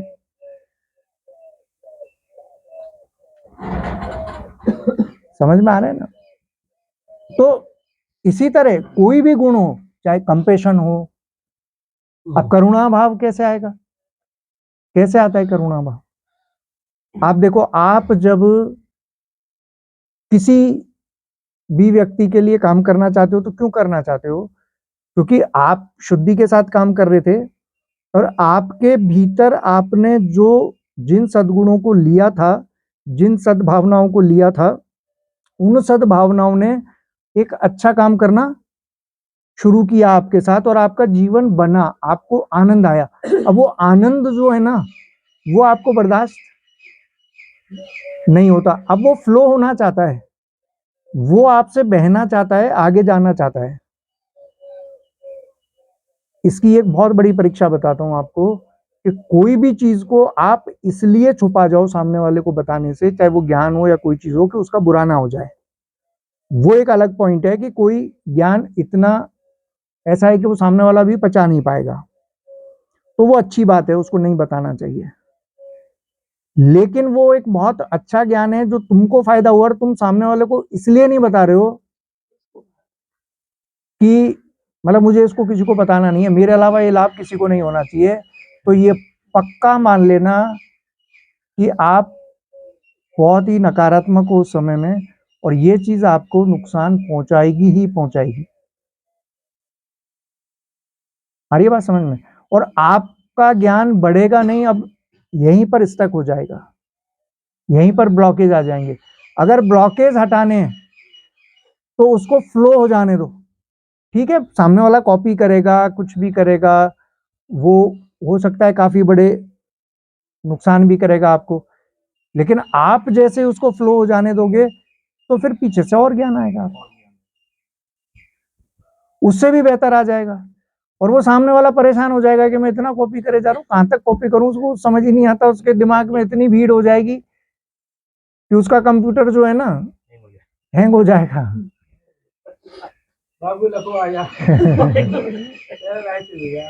क्योंकि आपको आपको जब भी वो ज्ञान आ रहा है ना, तो आपने कहीं मेमोरी में भरा नहीं है उसे, वो अपने से आ रहा है और फ्लो हो रहा है, वो शब्द आ रहे हैं और जा रहे हैं। उसके लिए आपने कभी देखा होगा, मैं एक पॉइंट भी लिखकर कभी नहीं बैठता, और किसी भी पॉइंट पर अपन बोलते हैं तो जो परमात्मा बुलवाता चला जाता है, चले जाते हैं बोलते हुए, है ना? वीडियोस की भी क्वालिटी देख रहे होंगे आप, कोई बेहतर नहीं होती, जैसे हो जाता है शूट डाल देते हैं, क्योंकि अपना मकसद ये है कि आवाज ठीक है ना, समझ में आ रही है ना, सामने वाले को लाभ होगा।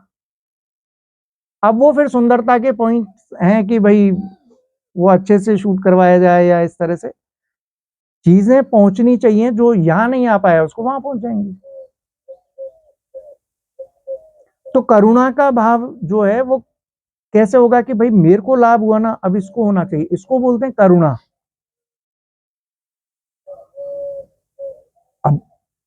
भाषा में ये बोलना पड़ता है कि भाई बुद्ध करुणा करते थे या आप करुणा करते हैं। करुणा कोई कर नहीं सकता, करुणा बहती है। ये जितने भी जिनको हमने सद्भावना या सद्गुण बोला है, इनको ना तो आप किताबों में ड्रॉ कर सकते, लिख सकते हो, है ना, इनको नरेट नहीं किया जा सकता, ना आप इनको किताबों से पढ़ सकते हो, क्योंकि जो लिखा ही नहीं जा सकता उसे पढ़ोगे कैसे।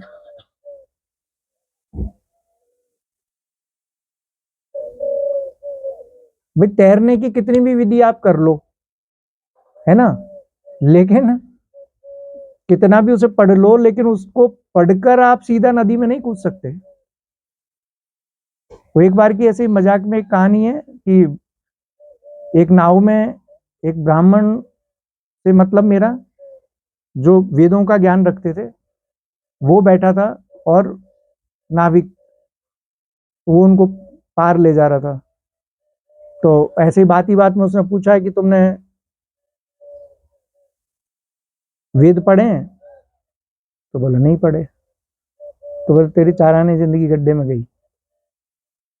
बोला थोड़े कुछ और ज्ञान की किताबें पढ़ी हैं? बोला नहीं। तो बोला तेरी 8 आने जिंदगी गड्ढे में गई।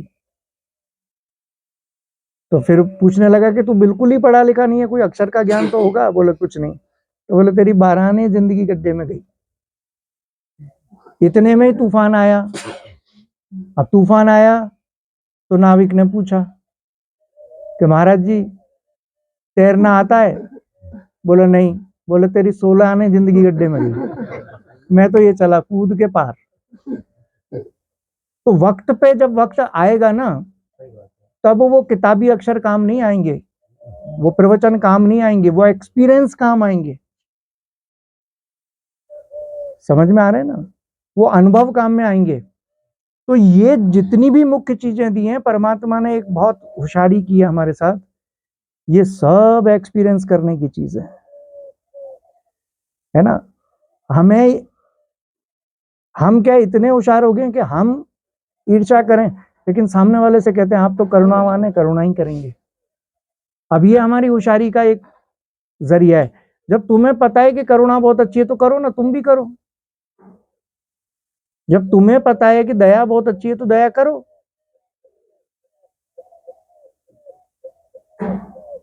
लेकिन पता हम सबको है, लेकिन हैं हम नकारात्मक ऊर्जा के साथ। तो फिर क्या होगा, हमारे ओरा में अगर वो नकारात्मक ऊर्जाएं हैं तो वो बाहर भी गति करनी शुरू करेंगी, हमसे रेडिएट होगी, दूसरे के मस्तिष्क में जाएगी। मैंने कहा ना, इमोशन, जब एनर्जी मोशन में आएगी तो कहां जाएगी? भाई पुरुष तत्व से क्या बना? प्रकृति, है ना। और प्रकृति जो भी है चारों ओर, वो क्या है? ऊर्जा। ऊर्जा के ही संघातों से प्रकृति बनी है, ऊर्जा के ही वाइब्रेशन से प्रकृति बनी है। तो सब कुछ जो है वो देवी स्वरूप है।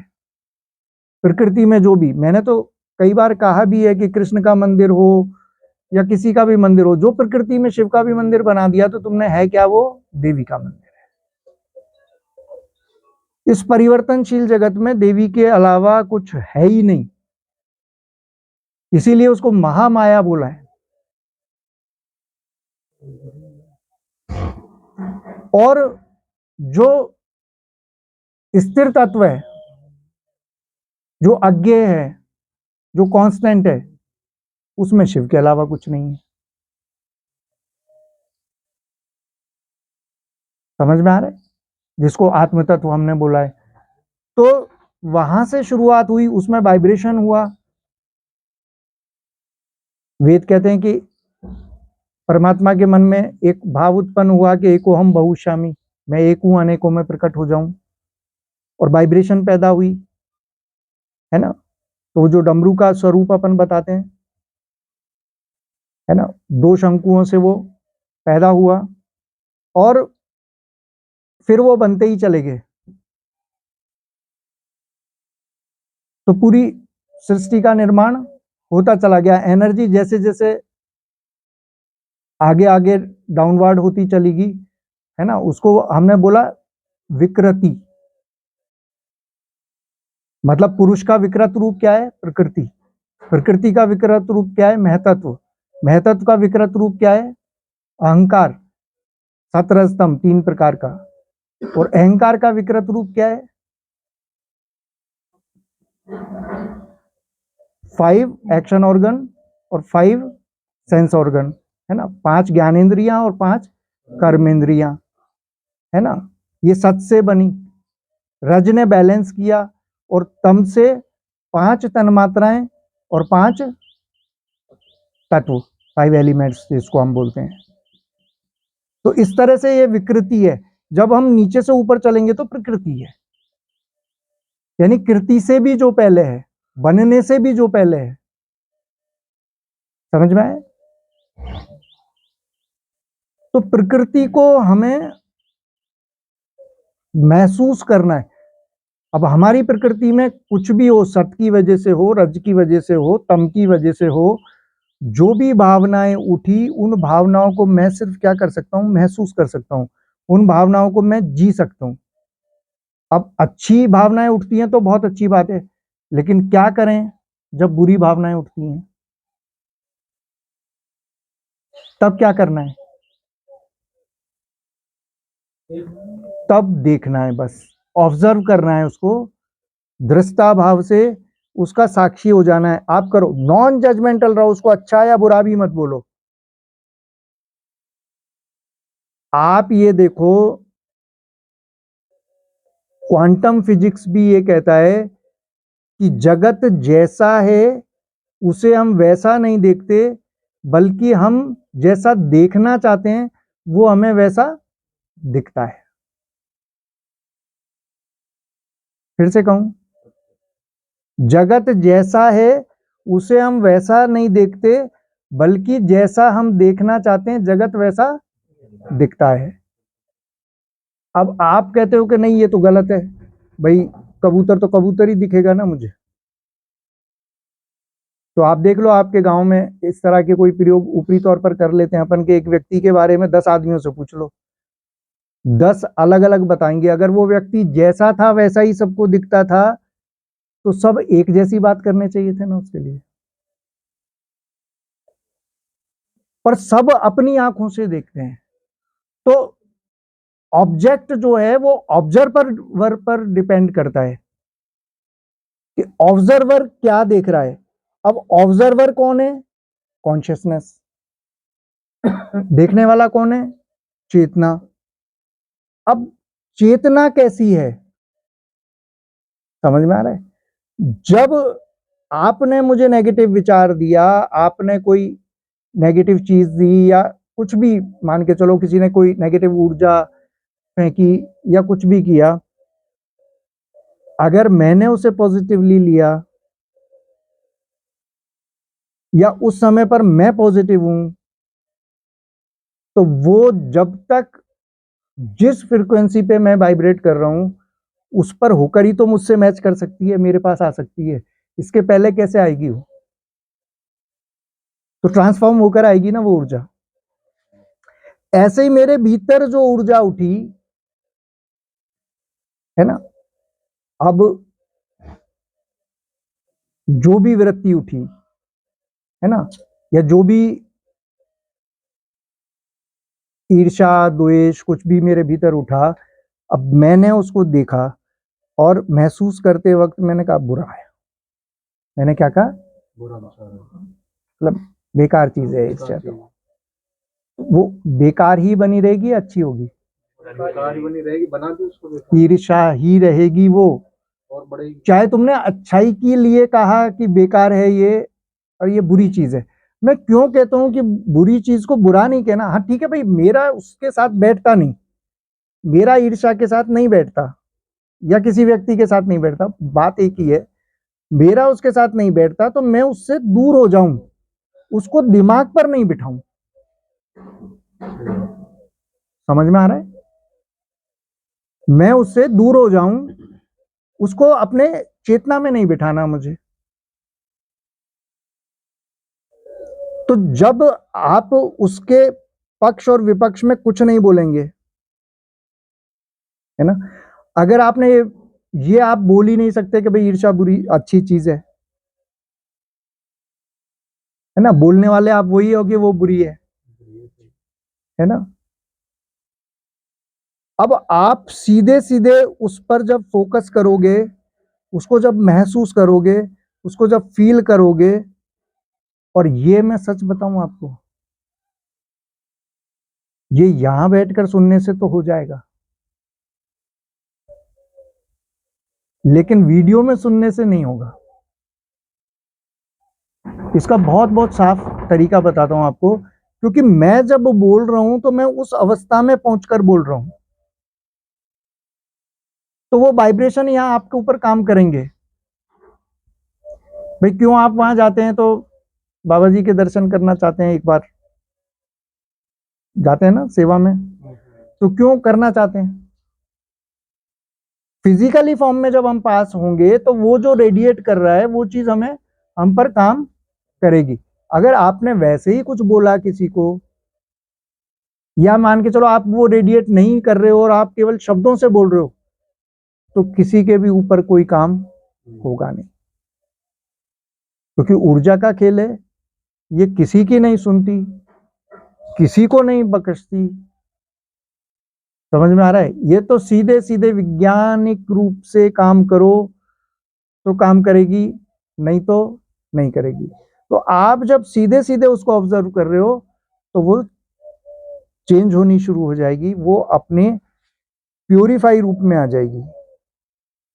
इसका फायदा बता रहा हूं, अगर वो अच्छे में भी आती, अगर एनर्जी अच्छी फॉर्म में भी आती, तब भी वो तुमसे परिश्रम करवाएगी, तब दुनिया के अच्छे काम करवाएगी, लेकिन तुम चाहोगे जिस काम में उसको नहीं ले सकते।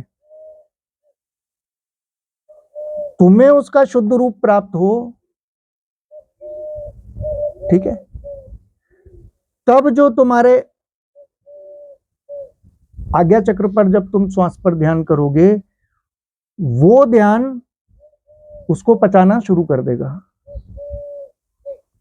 और वो वापस से आपकी चेतना का विकास कर देगी। क्योंकि अगेन समझाऊं आपको कि किसी भी काम को करने के लिए हमें किन चीजों की जरूरत होती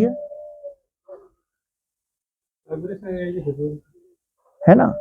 ठीक है, एक चीज चाहिए आपको, सबसे बड़ी बात जो एक चीज चाहिए, वो क्या चाहिए आपको? टाइम होना चाहिए।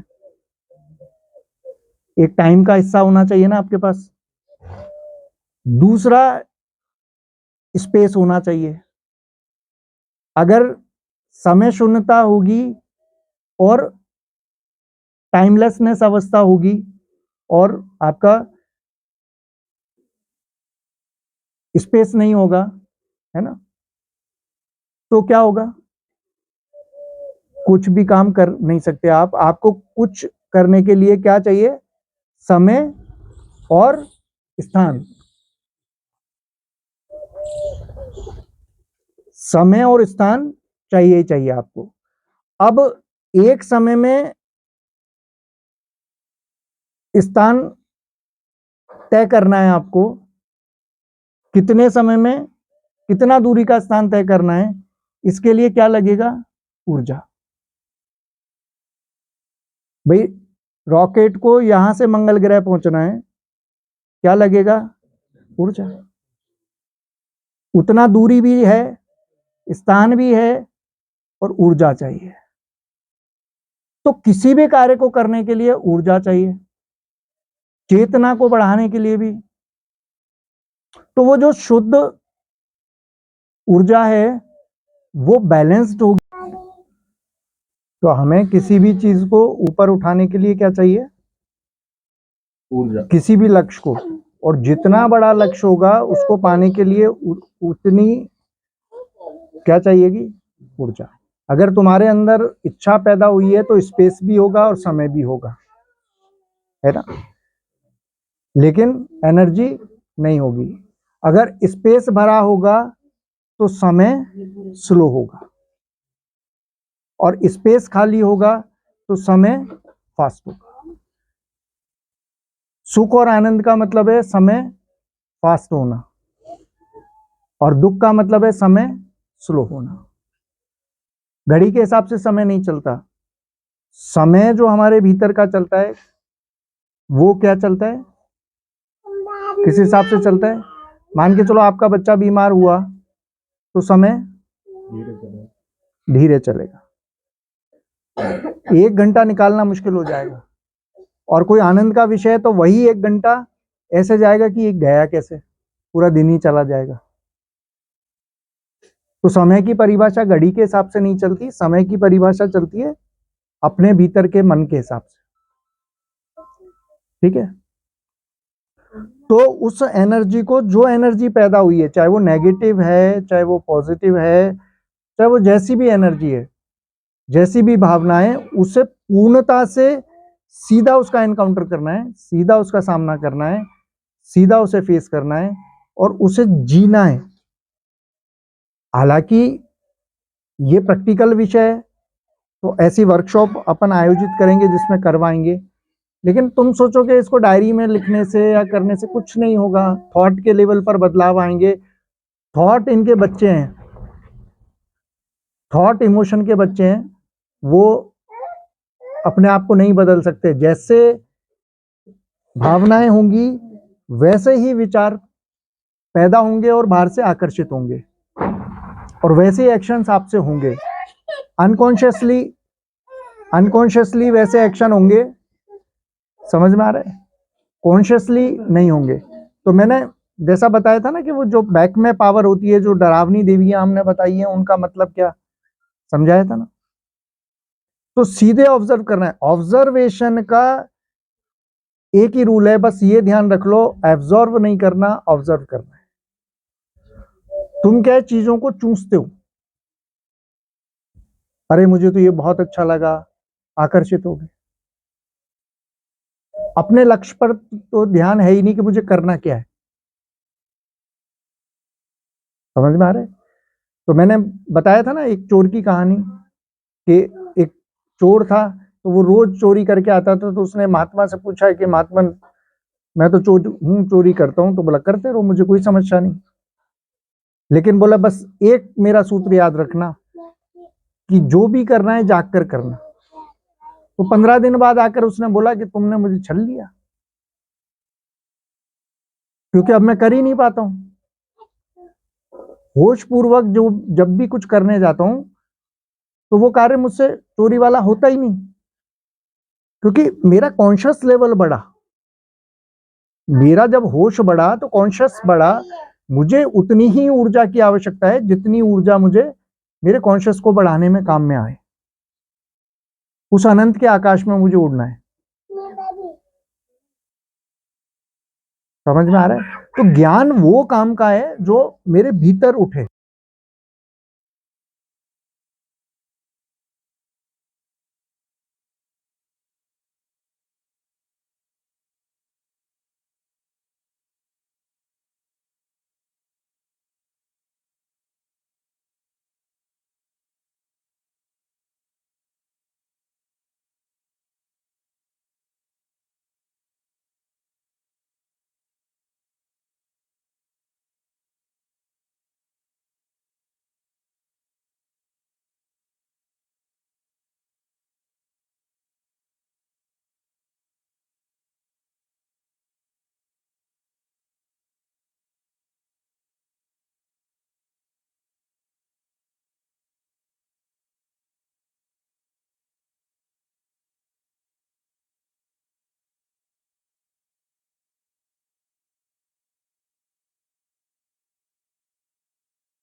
ठीक है ना।